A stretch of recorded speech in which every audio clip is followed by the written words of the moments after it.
Le Psychodon, agir pour la santé mentale présente.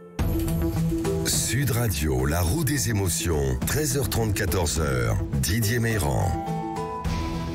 Bonjour à tous, je suis très heureux de vous retrouver pour la roue des émotions. Et vous le savez, nous avons tous 6 émotions pour animer notre santé mentale. La joie, la tristesse, la colère, la peur, la surprise et le dégoût. Je vous propose, comme chaque semaine, de décrypter l'actualité par le prisme de nos émotions pour prendre de la distance face au flux incessant de l'information. Et pour nous aider, Solène Brosse est avec nous. Bonjour. Bonjour Didier. Vous êtes neuropsychologue, cofondatrice de la plateforme Mon Cher Psy, Robert Zuili. Bonjour. Bonjour Didier. Vous êtes psychologue, expert des émotions, fondateur de Work Well Together. Sud Radio, la roue des émotions. Guerre en Ukraine, un drone américain tombe en mer Noire. La Russie dénonce l'espionnage des États-Unis. Cette semaine, le ministre russe de la Défense a pointé du doigt le renforcement des activités de renseignements américaines contre les intérêts de la Russie. Au lendemain de la chute d'un drone américain, probablement causé par un avion russe, la Russie a assuré qu'elle réagirait à ces provocations. Pour Moscou, le déploiement de ce type d'appareil par les États-Unis est une preuve supplémentaire de l'implication directe de Washington dans le conflit en Ukraine. Solène Brosse, comment, comme psychologue, vous pouvez nous aider à prendre de la distance face à cette information, à cette montée en puissance du conflit, et avec quelle émotion vous semble-t-il légitime de réagir ? Alors, l'émotion qui me semble la plus légitime, en l'occurrence, c'est la peur. Peur de ces réactions incontrôlables, de ces comportements dangereux, finalement, des pilotes russes qui ont failli provoquer la chute, etc., des deux appareils. Et puis, les tensions entre Moscou et Washington, donc la peur d'une troisième guerre mondiale, etc. Donc, c'est avant tout cette peur, pour moi, qui prend le dessus. Robert Zuili, est-ce que c'est aussi avec l'émotion, celle qui fait peur, de l'embrasement de ce conflit vers une nouvelle guerre froide, une nouvelle tension internationale? C'est comme cela que vous observez l'information? Quand on est pris par la peur, le seul moyen de réduire la peur, c'est d'essayer de contrôler les choses. Et ce qui nous empêche de contrôler, c'est l'incertitude et l'insécurité. Ici, il y a un haut niveau d'incertitude et d'insécurité. Parce que quand on regarde ce qui se passe, chacun se renvoie la balle et à un moment donné, on se dit qui va oser aller plus loin. Et le risque d'aller plus loin, c'est quand on se sent menacé et qu'à un moment donné, on se dit on va être encore plus menaçant que celui qui nous menace. Et c'est ça le risque d'escalade qu'il peut y avoir dans ce genre de conflit. Et bien malin saurait prédire quel gouvernant va être en capacité de ne pas aller au-delà de certaines limites qui pourraient nous permettre d'atteindre un point de non-retour. Ce serait grave. Alors, pour faire de l'escalade, il faut préparer ses muscles et avoir le bon équipement. Et pour faire face à ce type de tension, avec les émotions qui nous submergent, la peur de cette guerre qui gagnerait peut-être, selon certains observateurs, en intensité et peut-être même devenir une nouvelle guerre froide, il nous faut gagner en flexibilité mentale. Et je vais vous demander de tourner la roue des émotions et de nous emmener observer cette information par le prisme d'une émotion au fil du chemin de nos vies et de trouver de la joie dans ce conflit grandissant entre les États-Unis et la Russie. C'est un vrai challenge que de trouver de la joie. Mais il peut y avoir une esquisse d'espoir. Et c'est là que la lumière de la joie peut s'immiscer. L'esquisse de l'espoir, c'est de se dire qu'au fond, il y a dans ces gouvernants une part de raison, une part de sens moral qui va les aider à ne pas aller trop loin. Et c'est ça l'espoir qui peut être une source de joie, parce qu'au fond, si on évite le pire, on sera content. Est-ce que vous voyez de la joie comme émotion lorsqu'on observe cette actualité qui nous fait peur? Parce qu'on se dit, jusqu'où vont-ils aller, ces Américains et ces Russes? Ouais, moi je suis pas tellement, c'est pas tellement la joie. Moi je suis vraiment sur cette peur d'une manipulation liée à l'espionnage, etc. La peur liée à ce rapport de force, de dominance, de soumission, etc. Si on peut voir de la joie, c'est peut-être de la renaissance. Parce qu'on sait qu'après la guerre, après les guerres, il y a renaissance. On reconstruit, on rebâtit, et il faut considérer vraisemblablement que l'humanité sera plus forte que la guerre, les conflits, et de ceux qui jouent avec faiblesse au fort. Espérance. Espérance. Réforme des retraites, autre actualité récurrente depuis plusieurs mois. Ce 16 mars, une journée très particulière pour l'exécutif. Alors que la mobilisation semble s'essouffler dans la rue, le patron de la CFDT a promis que la colère et la contestation de cette réforme ne cesseraient pas. Sous les huées, cette semaine, Elisabeth Borne a sorti l'article 49.3 de la Constitution pour faire adopter le projet de loi de réforme de la retraite sans vote. Comment est-ce que l'on peut réagir, Robert Zully, avec quelle émotion collective nous pouvons réagir face à ce 49.3 qui est utilisé par le gouvernement? Oui, bien sûr, et ça fait partie d'un règlement accepté, qui est plus ou moins bien vécu. Et là, naturellement, la première émotion qui s'impose à nous, c'est la colère. La colère parce que le citoyen français, on sait que 70% des Français étaient contre cette réforme, on peut se dire que 70% des Français sont en colère. Mettons-nous au jour du 16-3 quand ils apprennent ça. Qu'est-ce qu'ils ressentent sur l'instant? Ils se disent, mais attends, c'est pas normal. Il y a eu des débats, on a manifesté, on a exprimé notre mécontentement, parce que vous savez que les modes d'expression de la colère sont divers en fonction de l'intensité du préjudice que nous ressentons. Ça va de l'opposition passive, on dit pas trop les choses, mais on n'est pas d'accord. On est dans l'opposition active, on dit les choses et on n'est pas d'accord. On est dans l'agressivité verbale, on commence à dénoncer ce qui va pas, et on est dans l'agressivité physique, c'est-à-dire qu'on va sur les lieux de manifestation et on mène des actions brutales.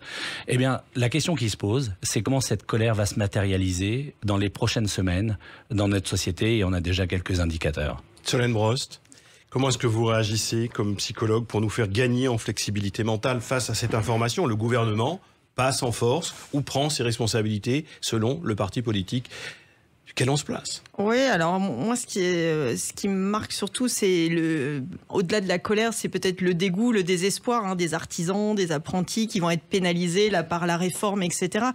Quand on sait que pour beaucoup, la vision du bonheur, c'est c'est au moment de la retraite, quand j'aurai fini de la souffrance au travail, etc., et de la difficulté au travail. Donc, c'est cette perte un petit peu face à cette perte de sens. Gagnons en agilité mentale face à l'information. Et vous tournez la roue des émotions. Au fil de nos vies, nous sommes impactés par des émotions diverses. Et là, vous êtes tombé sur... La tristesse. La tristesse. Alors, la tristesse, peut-être face à ce 49.3 qui a été imposé, la tristesse peut-être du fait qu'il n'y ait pas de débat démocratique finalement, puisque au-delà des manifestations, au-delà de l'engagement de chacun, au-delà du mouvement, des foules, etc., le 49.3 vient clore un petit peu tout ça. Donc je suppose que certains ressentent une grande déception, une grande tristesse aujourd'hui. Robert Zully, vous me permettrez de vous amener à réagir sur le « en même temps ». Le « en même temps » d'Emmanuel Macron, dont on parle beaucoup. Et je me risquerais presque à vous dire, mais en même temps, ce 49.3, il existe. Donc il a été prévu, il a été utilisé, les forces politiques l'ont à leur disposition. Alors en même temps, c'est étonnant qu'on s'acharne à dire, mais pourquoi est-il utilisé? Il est là. Il fait partie de tout ce qui est possible comme outil d'utiliser dans ce genre de processus démocratique, parce que même si on peut le contester en tant qu'élément démocratique, il fait partie de la démocratie. Mais en même temps, justement, ça pose la question de l'ambivalence qu'on accorde à ce genre d'outils. Et chacun d'entre nous, on n'est pas tous égaux face à ça. C'est-à-dire, il y en a qui respectent le cadre de la loi, puisqu'il fait partie de la loi, et puis d'autres s'insurgent, malgré ces outils qui sont administrativement admis, s'insurgent qu'on puisse les utiliser parce qu'ils ont le sentiment d'être déniés dans leur considération en tant que citoyen. Et c'est ça qui est difficile à gérer. On sent bien quand même l'ambivalence. Sens des responsabilités ou passage en force. C'est quand même deux façons d'observer cette actualité. Est-ce que j'accepte ou est-ce que je me soumets? C'est pareil. Et c'est vieux comme le monde. Oui, et il y aura d'autres 49.3, j'imagine. Et vous nous dites souvent, et dès la première émission, vous nous l'avez dit, qu'on peut s'interroger de ce que nous apprenons de l'histoire et que l'histoire se répète. Et oui, les leçons de l'histoire, on sait, elles ne sont pas toujours bien apprises. Je vous propose de marquer une pause. Nous nous retrouvons dans quelques instants pour Faire tourner la roue des émotions sur l'actualité. Il sera question de la grève des éboueurs à Paris. Également, nous parlerons santé mentale, puisque les prescriptions des psychotropes chez les enfants ne cessent d'augmenter. À tout de suite pour faire tourner la roue des émotions sur l'actualité. Le Psychodon, agir pour la santé mentale présente. Sud Radio, la roue des émotions, 13h30, 14h, Didier Meyran. Et nous nous retrouvons pour la roue des émotions sur Sud Radio et comme chaque semaine, nous tentons de gagner en flexibilité mentale sur ces flux incessants d'informations. Et nous allons évoquer maintenant avec mes deux invités les faits d'actualité marquants de la semaine. Solène Brosse est avec nous, neuropsychologue, cofondatrice de la plateforme Mon Cher Psy, et Robert Zuilly, psychologue, expert des émotions, fondateur de Work Well Together. La grève des éboueurs à Paris. Le bras de fer entre l'État et la mairie de Paris sur ordre du ministère de l'Intérieur. Le préfet de la police a ordonné ce mercredi dernier dans la soirée des réquisitions pour vider les poubelles qui s'entassent sur les trottoirs de la capitale, alors que 7000 tonnes de déchets encombrent les rues, et ce qui donne évidemment à la ville de Paris une image très détestable à l'étranger, alors que nous recevons, je vous le rappelle, 100 millions de touristes par an et que c'est la ville la plus visitée au monde. Anne Hidalgo est accusée d'imposer aux Parisiens les conséquences de son soutien au mouvement de grève contre la réforme. Amalgame, prise d'otage des Parisiens. Comment, Solène Brosse, vous pouvez nous aider à gagner en flexibilité mentale face à cette information? Alors moi, l'émotion que j'ai choisie, et c'est peut-être un peu bateau, mais c'est le dégoût. Parce que les poubelles, ça sent mauvais. Face à cette insalubrité, et c'est à mon avis la première émotion qui ressort pour les Parisiens qui se baladent dans les rues en ce moment, pour les touristes qui sont à Paris en ce moment. Et puis au-delà de ça, au-delà de ce dégoût, c'est l'impact sur la santé, sur les maladies transmissibles, notamment par les rats, etc. Donc c'est ça, moi, qui m'inquiète avant tout. Il y a beaucoup de rats à Paris. On nous dit qu'il y a un rat pour 3 Parisiens. Ouais. C'est incroyable. Alors quand Maslow nous dit qu'on hiérarchise les besoins, vous savez, selon la pyramide, d'abord il faut manger, il faut dormir, et puis après il faut se sentir en sécurité. En ce moment, en termes de sécurité, je pense que c'est première chose qui ressort face à cette actualité. Robert Zuilly, comment vous observez cette actualité? Les poubelles s'entassent dans les rues de Paris. Oui, ça change le décor. Les touristes qui découvrent Paris peuvent se demander de quoi il s'agit. Peut-être que certains se disent, est-ce que ce serait pas de l'art contemporain? Ça, c'est une façon très positive de visiter Paris. D'autres peuvent se dire, tiens, il y a en France des problèmes qui nous impactent et comment chacun le ressent. Et c'est ça qui est intéressant, parce qu'on pourrait s'arrêter quelques instants sur le mot ressentir. Vous avez parlé d'odeur, ressentir, on peut le couper en 2 mots, re et sentir. Mais on est dans le registre de la sensation. Donc, quelle sensation nous procure le fait d'observer des poubelles dans Paris? Et ça, c'est très personnel. Il y en a que ça va dégoûter, effectivement, parce qu'ils se disent, mais qu'est-ce que c'est pas imaginable. Et puis d'autres vont passer à côté sans même sourciller, sans même y faire attention, parce que c'est pas ça qu'ils sont venus voir dans Paris. Et je crois que certains d'entre nous ont cette capacité de transformer la réalité en fonction de ce qu'ils ont envie qu'elle soit. Et c'est un des rôles et un des pouvoirs de nos émotions, c'est de transformer pour chacun d'entre nous la réalité de manière à ce qu'elle soit conforme à ce que nous sommes en capacité de se la représenter. Est-ce qu'il n'y a pas aussi, pour les Parisiens, là vous nous parliez des touristes, la volonté donnée par les éboueurs de dire, regardez, c'est sale, on est dans la... Vous voyez ce que je veux dire? Vous allez marcher dans ces poubelles, vous les voyez. C'est une façon de montrer la colère, de montrer que on manifeste, de faire du sale, de mettre du sale. C'est montrer qu'on est dans le caca. Il y a une dimension extrêmement intime dans le fait de laisser des poubelles à la vue de tout le monde. C'est ça. Parce que les poubelles représentent ce qui est sale, et ce qui est sale renvoie à l'intime. Donc on est en train d'afficher sur nos trottoirs des choses qui touchent à l'intime et qui renvoient à l'intime. Certains peuvent être offusqués de ça parce qu'ils n'ont pas envie de le voir. Et d'autres, justement, vont même pas regarder parce qu'ils pourraient considérer que ça ne leur appartient pas de jeter un œil là-dessus. Et pourtant, c'est sous leurs yeux et c'est imposé à leur regard. Et nous allons voir si on peut observer cette actualité de la grève des éboueurs à Paris avec le prisme d'une autre émotion, celle que nous croisons au fil de nos vies. Et justement, l'exercice est difficile, la joie, Solène Brost.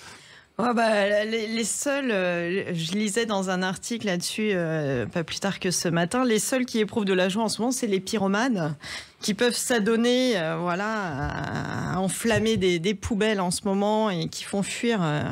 Et puis la joie de tous ces rats, mais sinon je pense que c'est difficile quand même d'obtenir. Après, il y a quelque chose aussi de l'ordre peut-être de la recherche de reconnaissance. C'est un métier difficile, le métier des boueurs. Parfois, on a besoin, ils ont sûrement besoin aussi si on n'était pas d'avoir là, de la reconnaissance. Voilà, regardez ce qu'on fait tous les jours. Voilà à quel point on est important dans la société, dans la vie de tous les jours. Et à quel point on peut peut-être pas faire ça jusqu'à 65 ou 70 ans. Mais voilà. Robert Zuilly. Ce sale, ça peut être extrêmement désagréable pour certains. Des extrêmement désagréable. Et ça nous confronte à notre capacité à gérer ça collectivement. Est-ce qu'on va être capable de traiter ça, ces déchets? Est-ce que des associations vont intervenir? Et ça pose la question de notre capacité collectivement à réagir sans être toujours tributaire de services municipaux qui ne peuvent pas ou qui ne veulent pas faire leur travail. Santé mentale. Autre actualité de la semaine, les prescriptions de psychotropes aux enfants ont explosé récemment. Un rapport indique que pour la seule année 2021, l'augmentation est de 16% pour les prescriptions d'anxiolytiques aux enfants et de 224% pour les hypnotiques, 23% pour les antidépresseurs. C'est ce que dit et c'est ce que nous alerte le Haut Conseil de la famille, de l'enfance et de l'âge. Depuis 2018, on observe ainsi une augmentation continue de la consommation, de la prescription des psychotropes chez les enfants. Robert Zuilly, comment vous nous aidez, comme psychologue, à observer cette actualité ? Même quand on est psy et qu'on connaît certaines de ces réalités, c'est quand même effrayant de faire ce constat. Et derrière l'effroi, c'est la peur comme émotion. Ça veut dire que notre société expose nos enfants à des sujets qui constituent des éléments de perturbation de leur équilibre psychologique. Il y a quelques points qui me paraissent importants dans le fait de nourrir ce constat et qui peut faire peur pour notre avenir. C'est qu'au fond, avec cette société qui évolue très vite, avec cet accès à l'information instantanée, avec les réseaux sociaux, les enfants sont privés de cette part d'insouciance qu'on leur accordait avant. À 8 ans, on jouait aux billes. À 10 ans, on jouait au Lego. On jouait à des jeux très, très simples. Aujourd'hui, les enfants de 10 ans, ils ont des smartphones et ils ont des réseaux, sur des réseaux sociaux, ils ont des filtres qui leur permettent de changer leur image. Et ça pose la question du rapport à soi, à notre narcissisme. Et quand ces dimensions-là sont en train de se constituer tout doucement à ces âges-là, mais elles n'ont même pas le temps de se constituer. Cette solidité narcissique et cette estime de soi n'ont pas le temps de se constituer, qu'elle est déjà bousculée et remise en cause par ces sujets-là. Alors, changeons de prisme émotionnel pour demander à Solène Brost de nous aider à observer cette actualité. La prescription des psychotropes chez les enfants ne cesse de progresser, Solène Brost. Alors la tristesse pour les familles, pour ces enfants en souffrance, parce que les chiffres en effet sont alarmants, mais aussi une tristesse parce que on voit bien que l'offre de soins, l'offre pédiatrique, pédopsychiatrique, médopsychosociale est insuffisante. Face à cette demande, il y a des délais d'attente de 6 à 18 mois. Selon le Haut Conseil, c'est vrai on se retrouve vraiment déboussolé. Donc, à part le psychiatre, le médecin qu'on peut aller voir facilement, qui va être remboursé, qui va pouvoir prescrire ce type de psychotrope, au-delà de ça, il y a toute une offre qui est inaccessible pour la plupart. Est-ce que vous seriez d'accord avec moi pour considérer qu'il y a une forme de conciliation entre le prescripteur, le médecin et les familles, les parents. Parce que souvent, les parents, ils peuvent aussi aller voir le médecin ou le psychologue en disant « Ah oui, alors mon fils, ma fille, il est comme ci, il est comme ça, il est pénible, il est caractériel, ou il a des angoisses, ou il est stressé, ou il est normal. » En fait, les enfants, et je suis bien placé pour le dire, souvent ils ont des phases. Et c'est pas pour ça qu'on va aller demander la prescription d'un psychotrope. Est-ce qu'il n'y a pas une négociation, une conciliation intelligente à avoir entre les médecins, les familles, les enfants? Oui, mais cette conciliation, elle parle aujourd'hui d'un problème, à mon sens, qui est la posture éducative parentale face à la gestion de la souffrance de nos enfants. On est dans une sorte de prise en compte instantanée des symptômes. Il faut traiter tout de suite. Exactement. Mais oui, mais c'est on laisse pas le temps au temps. Bien sûr, bien sûr. Donc il faut trouver une solution. Et comme les parents sont démunis, ils l'ont pas. Ou parfois angoissés. Mais bien sûr. Et qui projettent ces angoisses sur leurs enfants. Nous en parlons régulièrement. Quand on parle de 224% d'augmentation pour les hypnotiques, apprendre à dormir et à s'endormir, ça fait partie aussi la base, de l'apprentissage chez les tout petits avec enfants. Avec les tout petits et l'histoire au coucher ou ici ou là, raconter des histoires et faire rêver les enfants avec des images positives pour les endormissements. Je vous remercie tous les deux de nous avoir accompagnés. Robert Zuilly, psychologue et expert des émotions, Solène Brost, neuropsychologue et cofondatrice de la plateforme Mon Cher Psy. Pour toutes les émotions, vous vous rendez au cinéma et comme chaque semaine, focus sur un film, La Chambre des Merveilles, avec la très belle Alexandra Lamy de Lisa Azuelos. Un pari fou d'une mère qui est prête à tout pour aider son fils à se réveiller du coma après l'accident de Louis, il a 12 ans.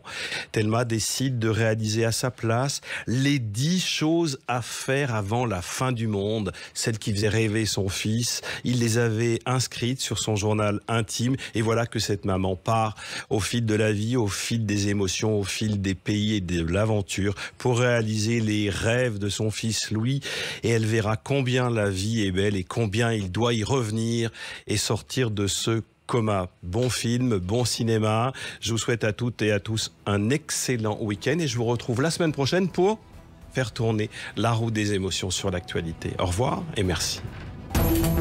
Sud Radio, la roue des émotions. Avec le Psychodon, agir pour la santé mentale.